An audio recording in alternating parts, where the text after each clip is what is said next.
Deus trabalhou muito comigo nessa parte, porque eu tinha um problema sério pra socializar. Inclusive, isso é algo que eu vou contar lá no clube, mas sobre rejeição. Mas eu fui uma criança e uma adolescente que não teve amigos. Eu não tive amigos, eu não conseguia fazer amigo, não conseguia me encaixar.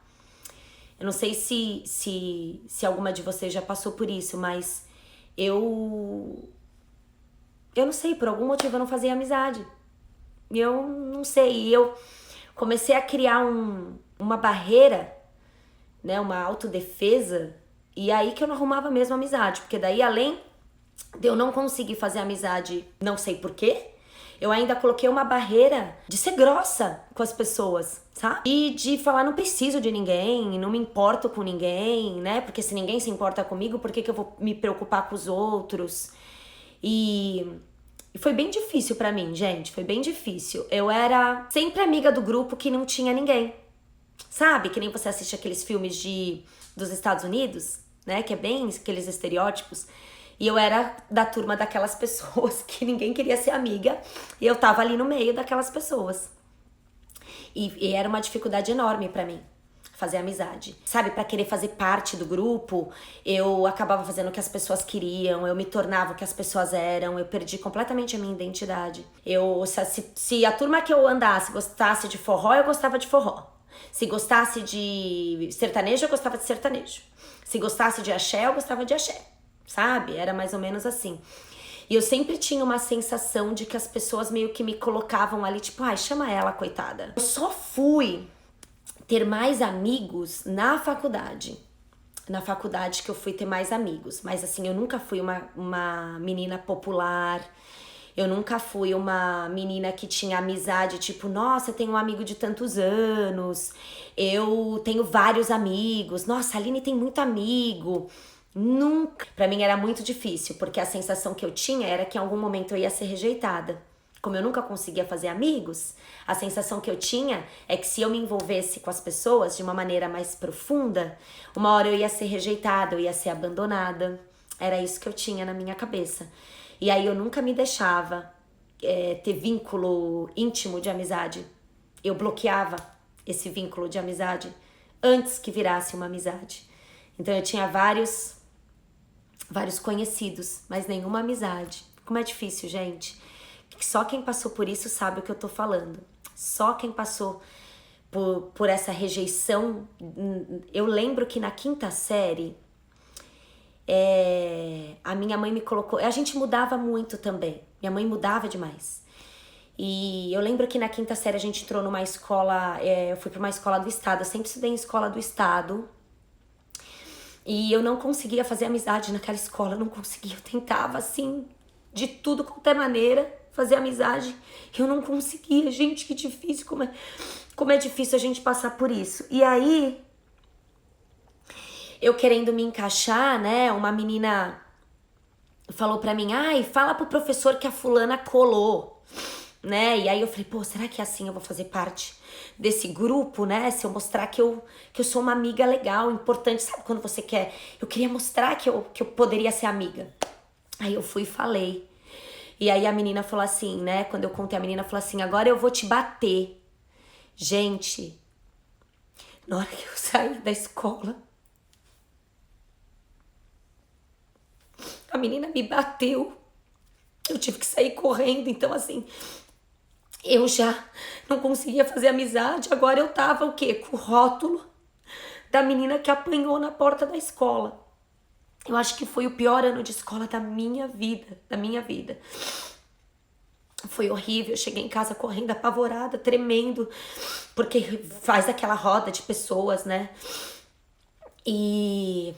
enfim, eu fiquei um ano naquela escola e aí minha mãe me tirou de lá, me colocou numa outra escola, numa escola da prefeitura. Eu sempre estudei em escola do estado, eu acho que eu estudei um ano numa escola particular na quarta série, que foi a Escola Batista, que eu amava. Aí depois estudei em escola do estado, estudei numa escola da prefeitura, e aí eu comecei... aí fiz um pouquinho mais de amizade, as pessoas eram mais legais, mas sempre tudo muito superficial. Aí fui pra uma escola particular, achando que ia ser melhor, né, no segundo colegial, no terceiro colegial, mas a mesma coisa, nunca conseguia me encaixar, nunca... Parecia que todo lugar que eu chegava já tinha uma panelinha formada e eu nunca conseguia fazer parte da panela, sabe? Então, foi bem difícil pra mim, foi bem difícil pra mim. E eu arrumava confusão com as pessoas, porque então se não é pra ser meu amigo, vai ser meu inimigo, sabe? Umas coisas assim. Eu me preocupo muito com isso com as meninas, eu acho que é algo que eu vou sempre ficar perguntando pra elas, sabe? Afirmando pra elas a identidade delas, né? Quem elas são. Que elas não precisam ser igual a ninguém, elas não precisam ser igual a turminha, né? Ninguém precisa afirmar elas. As pessoas vão gostar dela do jeito que elas são. E é super difícil. E eu sofri bullying a minha infância inteira. Eu era magrela. O meu cabelo, eu tenho trauma do meu cabelo até hoje. Hoje as pessoas falam que o meu cabelo é bonito. Eu fico pensando, meu Deus, eu nunca na minha vida ouvi isso. As pessoas falavam que eu tinha um capacete, que era cabeça de guarda-chuva.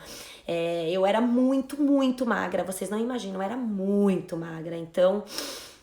e na verdade era uma coisa tão esquisita, porque a Lê gravou sobre inveja e eu não queria ser igual às pessoas. Eu não tinha inveja das pessoas, eu não queria ser igual à menina. Eu queria que a menina gostasse de mim, sabe? Eu queria que ela gostasse de mim. Eu queria que as pessoas quisessem estar comigo. E olha só, pior, a minha linguagem de amor é tempo de qualidade. Então, não ter amizade, não fazer parte, não poder estar com as pessoas era o pior castigo que alguém podia dar pra mim. Rejeição é uma coisa muito séria, muito séria. A pessoa pode carregar pro resto da vida o sentimento de que ela é inadequada, de que ela não é legal, de que ela não agrada as pessoas, de que ela não é suficiente. E eu fiquei por muito tempo carregando essas palavras dentro de mim. Por muito tempo.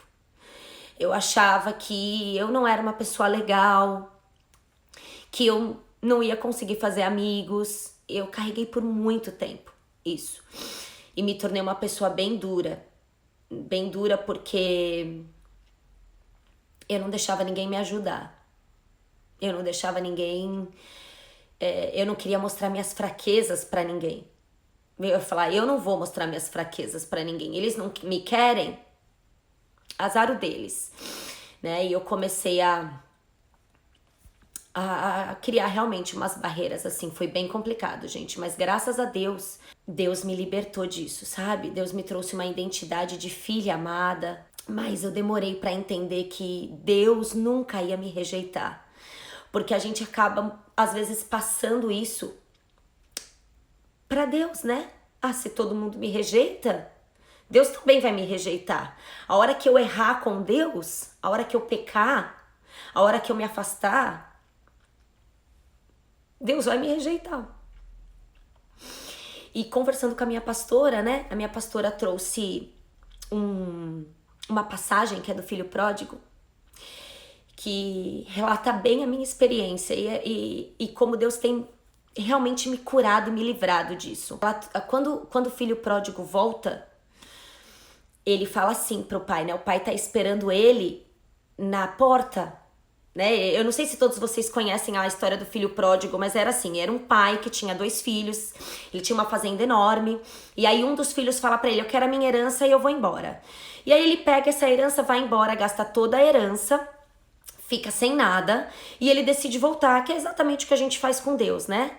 A gente vai até Deus, pede as nossas bênçãos, os nossos milagres, Deus derrama sobre a gente e a gente vai embora. E aí, quando o negócio aperta, a gente volta. E aí, quando o filho pródigo volta, ele fala pro pai dele que queria ser aceito, nem que ele fosse um empregado. E eu acho que às vezes a gente se coloca assim num relacionamento com Deus, né? A gente acha que, como a gente fez algo errado pra Deus, como a gente pecou com Deus, que a gente não pode mais tá na nossa posição de filho de Deus. A gente vai ser só servo, a gente vai ser só empregado. E não.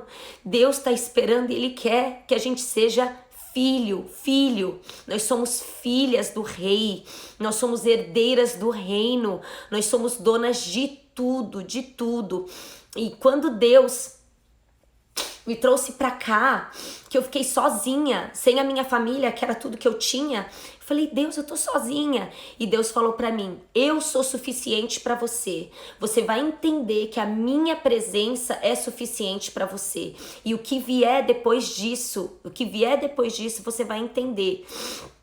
Aí as coisas vão começar a ser diferentes, gente, depois que eu estabeleci o meu relacionamento com Deus, porque se o nosso relacionamento com Deus não tá alinhado, a gente não consegue alinhar os nossos outros relacionamentos.